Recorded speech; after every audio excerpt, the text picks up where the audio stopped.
Puyat na naman. Sige mga followers. Message lang kayo ng message. Sasagutin namin kayo ng walang sawa. Tulong namin yan sa inyo.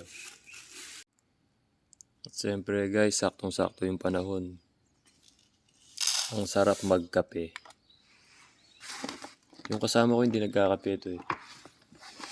Hindi mahilig sa kape ba?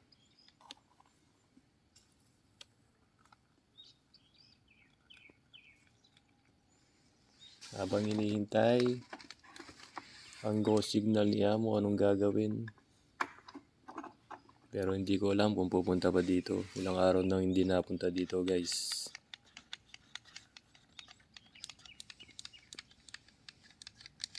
Tapos yung hindi pa nakakita ng ganito. Sa lubid. Yung guys, tinatanggal lang yung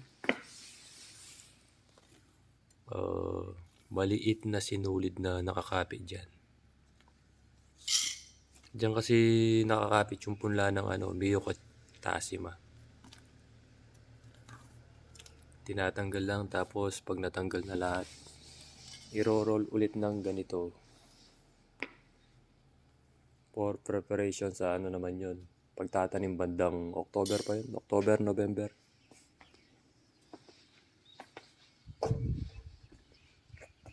Ang sarap ng kape. Tara guys, magkape tayo.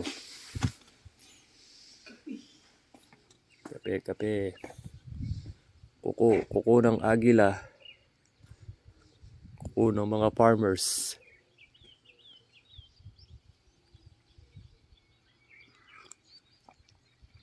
At sa nagtatanong na naman, majority kagabi is paano na naman daw ba mag-apply as a seasonal farmers.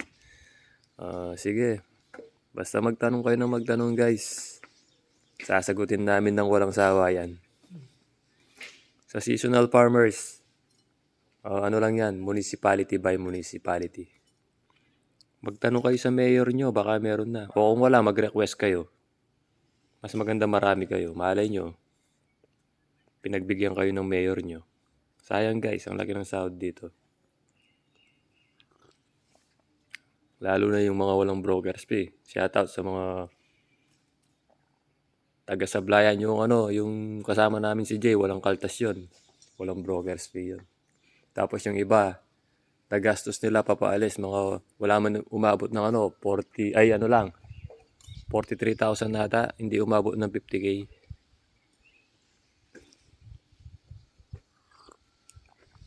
Ayun guys, sige, magtanong lang kayo magtanong. Pag nakita ko mamaya anong majority, sige, isasabihin natin yan sa video na lang.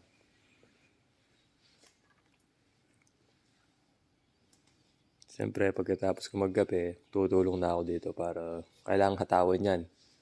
Pagka umuulan, doon na lang sa bahay, matulog.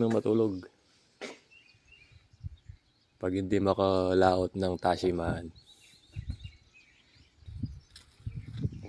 Pagka ganyan, hindi pwedeng mag-harvest ng tasima kasi wala yung araw. Pag wala kayong gagawin sa land base, tapos umulan o walang araw, walang trabaho yun guys. Nasa bahay lang kayo. Kahit isang linggo pang umulan dyan, nandiyan kayo sa bahay, walang trabaho yun. Kung mabilis rin kayong pagtrabaho sa land base, hatawan nyo para pagka ganyan, higa-higa na lang kayo. May bayad naman yun guys, kahit isang linggo kayong hindi pumasok, buo pa rin yung sahod nyo. Yan guys, ang ganda ng bumaba yung ulap. Hindi na makita yung bundok.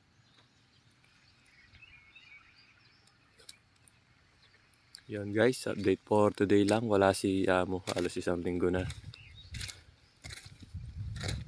Tapos dito nung isang araw, may nakita ako taga Calapan, Mindoro bago. Wala pang isang buwan.